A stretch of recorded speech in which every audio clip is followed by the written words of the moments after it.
Hey guys, it's Abby. Welcome back to my channel, and today's video is going to be how I got my service dog and how she used to be emotional support, and then I got resources and what that process was like of getting a service animal for me. So in the United States, you can obviously own or train your service animal. That's what I did. I had help though. I had help from a dog trainer that I would watch online who did stuff for service work for some people in some cases. So I would watch that, and a lot of those tips really helped. A lot of those videos really helped me own or train my service animal. And if you want to know more about training and owner training, you can go over to Service Angel Percy or Service Dog Paw's YouTube channel. They do a lot of advocating for service animals, and I know Service Angel Percy is a service animal trainer, and that's where I got a lot of help from. I didn't sign up for her program, but a lot of YouTube videos she's done about training a service dog a task. So that's how I owner trained her. I did a lot of research. It was hard when she was emotional support because my service dog now used to be my emotional support animal, but she passed a test and she passed task training, so she's a fully trained service dog. But where I used to live in Austin, I couldn't do go into a store public access because service dogs in training didn't have public access rights. And I'm not just trying to bring my dog, she was trained at that point, but still, and the main reason I have a service animal, if y'all don't know, is I do have PTSD, and my service animal, even though she is a smaller breed, can guide me out of a situation that will cause a flashback. That happened to me one time at a grocery store, and she was trying to not drag, but get me out of that situation. Because when I go into a store and I have a PTSD episode, what happens is my brain's turned off and I'm unaware of my surroundings. I practically don't know where I'm at, and I'm not thinking, I'm not really all there when those episodes happen. And that's why I have a service dog for that. She can guide me out of situations.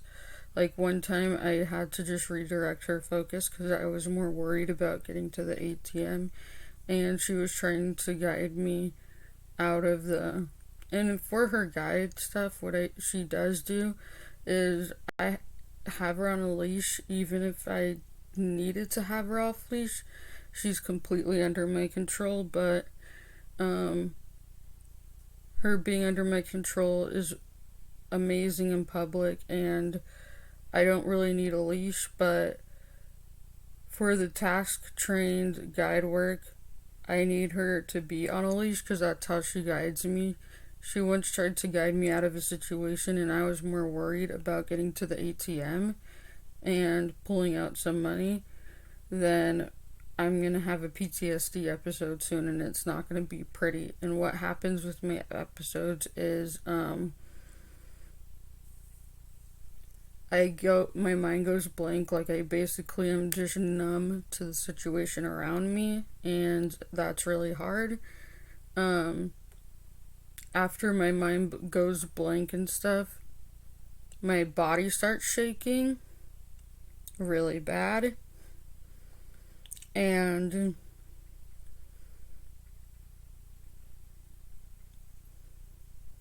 I start shaking really bad, and I start breathing really bad, and I've almost passed out in a grocery store because this lady tried petting her, and I said, please don't pet her, she's a medical alert. And she just says, sorry. And then I go, it's okay. And then she makes kissing noises when my dog is doing light pressure therapy.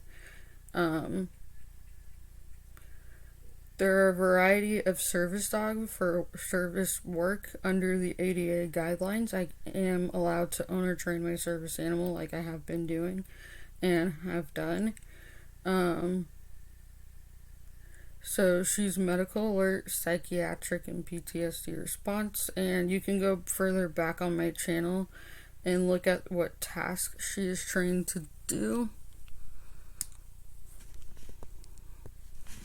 But I do have a chronic illness that's just like basically I have a lot of back pain. I have a lot of anxiety because of it. It's actually the main cause of your anxiety and depression, which is your thyroid.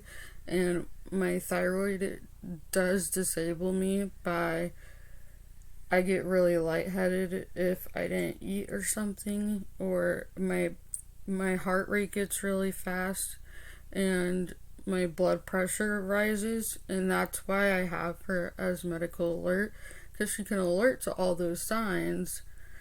And also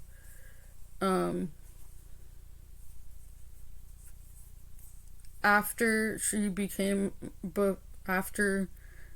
was emotional support and she finished all her work, her public access and stuff like that training,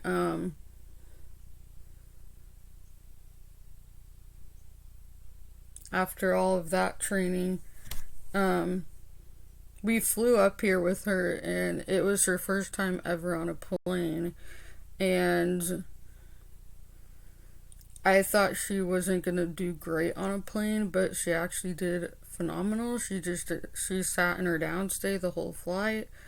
We took her to the potty relief section. She did not have to go at all. She held it till we got to our destination, and she passed that test.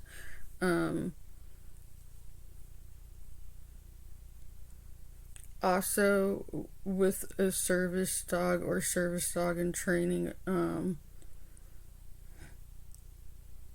your dog needs to know like how to come to you even if it's over a bunch of noise. That's why whenever I do like come, whenever I tell her come, I'll like pull up my hand like this and be like, come. So she knows that signal means come. She knows that this means sit. And she knows, I don't even remember what that is. I forgot. But she can basically do what I need her to do and squeeze in places. She is a Chihuahua, and any breed can be a service dog breed. I chose Chihuahua, and she did pass the public access test, like I said, and I really just went through my doctor and talked to him about what would be beneficial from a service dog. So I didn't just get research from my teachers at school. I didn't get just that. I also got stuff from